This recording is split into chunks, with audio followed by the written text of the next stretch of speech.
They came in from the north, from Belarus. They came in from multiple sides, and they tried to take Kyiv. There was this big siege. Vitali Klitschko was the mayor even then. Come, Preeti. And what I'm going to do is we're going to just play out a quick AV for those of you. I'm sure there are very few who haven't seen Gaurav's own reportage during the Ukraine crisis. So we're going to just play it out, and then Gaurav will take it over. Let's try and keep it interactive. We have 10 good minutes. Throw us your questions. I'm sure Gaurav will be more than happy to take some of them. And then we go back into the Darbar Hall. But let's look at... we call him General Sawant in our studios, but let's look at Gaurav Sawant's reportage from Kyiv.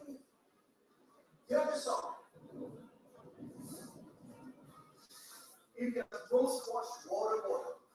In here, more blasts are taking place. We are moving away from this area. We're being told to leave this area because it's not safe to be here. His reports on every Indian front. Reports from its shelling and strikes. The only reporter in the true war zone. Gaurav Sawant is back on assignment.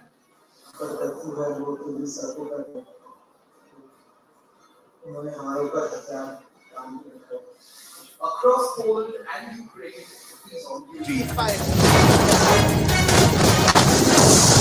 As the world marks a month of this war, Gaurav Sawant keeps you posted.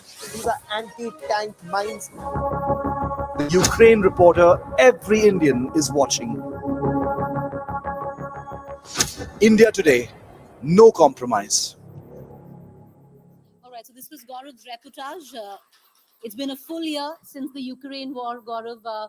We're very sorry that our guest, the mayor of Kyiv, Mr. Vitali Klitschko, wasn't here. But what have been your endearing images of the war? The way the people fought. I've covered the Kargil war, and there are several generals here. General Joshi is here. He was in the Kargil war. There are several other generals who are here. I've seen our soldiers fight right on front lines. The way they took Tiger Hill, the way they took Tololing. I've actually similarly seen Ukrainian soldiers fight. The difference between Ukraine and what we saw here was citizen soldiers in Ukraine, Preeti. A very large number of civilians.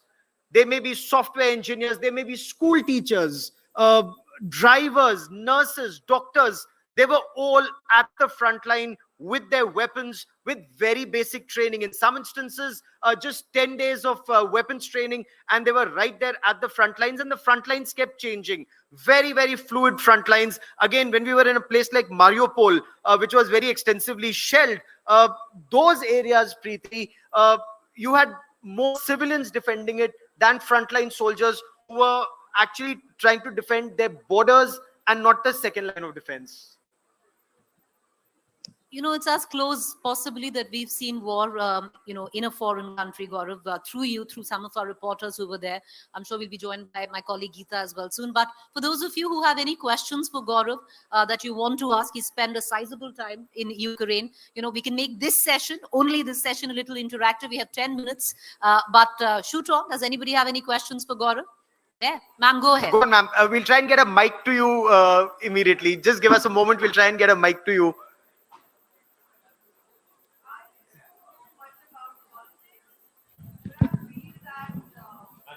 Ma'am, we're just getting a mic to you.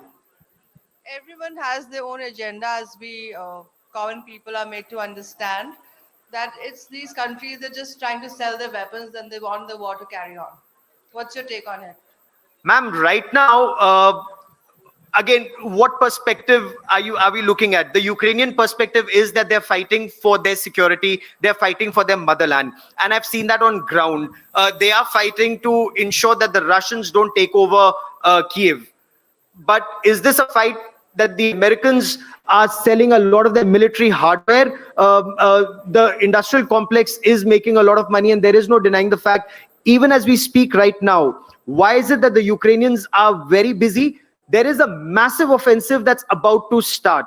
It's called the Spring Offensive. This is where Ukraine also intends to take the battle into the Russian-held territory. So what they're trying to get is, while the Americans are giving them the Patriot missiles, they're trying to get the Bradley fighting vehicle, the Striker fighting vehicles. These are the armored personal carriers to take your troops forward. They're trying to get the Leopard tanks, the Challenger tanks, the M1 Abrams. So you're right. It's all about weapons. It's also a lot about ammunition. There are so many generals sitting here. They'll tell you can fight a war. You need weapons and you need numbers.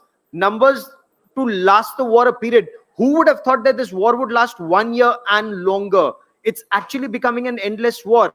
The tragedy for Ukraine right now is the West is giving them weapons to stay in the fight. They're not giving them weapons to win the fight. So they'll stay in the fight, perhaps endlessly, or till the time the Russian industrial complex, military industrial complex, is unable to service the Russians, ma'am. So this is actually becoming an endless war. The preparation right now, and I've been speaking to a number of officers in the Ukrainian army and other analysts in Ukraine. They say they are trying to get numbers right now, get enough to last them through the summers, push the Russians back as much as they can, whether it's on the Melitopol axis. So there are two axes on which they can go. One is go south, one is go east, and regain some of their lost territory. That's their strategy. Will it work? We really don't know, because the casualties are massive. More than 2 lakh soldiers on either side have been killed and injured. So the casualties, can you imagine 2 lakh people dying in under 1 year in war? It's one of the worst wars that's being fought right now in Europe. Two questions. One is, the footage that you showed, is it all your footage that was live shot by you and your team? Most of it. But then there were also agency cameras, locals who were shooting it while it was happening, and then their mobile phones. Now a lot of information comes through images that have been taken on mobile phone then and there and circulated. Right. My second question was really that, do you see it being ratcheted up? You're seeing slowly the more and more sophisticated weapons coming, the Leopard tanks, the M1 Abrams, stuff like that coming in. So the next level could be aircraft. And do you not see that as an escalation? The Ukrainians are desperate for the fighter jets. In fact, you have a large number of Ukrainian fighter pilots currently undergoing training in the UK, in parts of Europe, and some even in the United States of America. But what fighter jets? They've all been trained on the MiG-29s, all on the Soviet origin Russian aircraft. Will they fly the F-16s?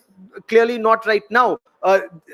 President Zelensky is very keen he gets the F-16s. His point is, if you give me the F-16s, I'll take this fight into the Russian camp.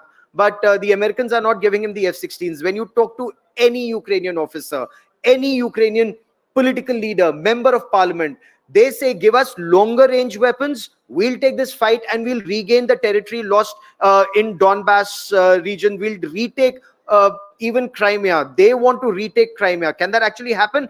So the Americans are from behind the scenes directing this war in a certain way. The Ukrainians are fighting it in a certain way. What's very interesting is, even when we were on ground, on now, you have two sets of officers or soldiers fighting this battle.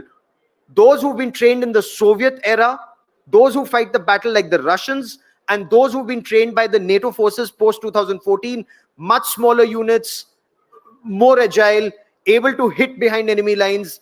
And there's often a clash between these two on how to take this battle forward. Thank you.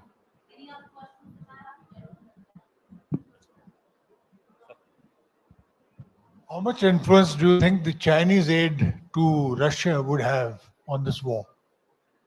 Sir, that actually will be a game changer either side should that happen. There are reports that the Chinese President Xi Jinping will be meeting the Russian President President Putin, and then also interact with President Zelensky. Now, will that bring peace, or will that bring weapons and systems to Russia to prolong this conflict? And then you have the world very clearly divided between Russia, China on one side, and the Americans and NATO forces on the other side. Now, should that happen, this war will go on for a very, very long time, sir. Because if India were to perhaps play a role, India, when you speak to Ukrainians, they say that we would trust the Indians. As far as the Chinese are concerned, they are much closer to the Russians. Everyone knows that no limits partnership that they've spoken of, sir. Well, thank you, Gaurav. And we are sorry, but I'm glad, Gaurav could throw some light on the ongoing Ukraine war. But sorry that our guest couldn't make it, but there is an ongoing war and he had to actually go and meet the president. So it was a last minute thing. May I request you all to please kindly make your way back to the Darbar Hall. The sanitization for the Home Minister's visit is over. Our next session in the next 10 minutes, we commence from the Darbar Hall. The Darbar Hall, ladies and gentlemen, is the same hall where we've been conducting our sessions through the course of the day. So please make your way back to the Darbar Hall.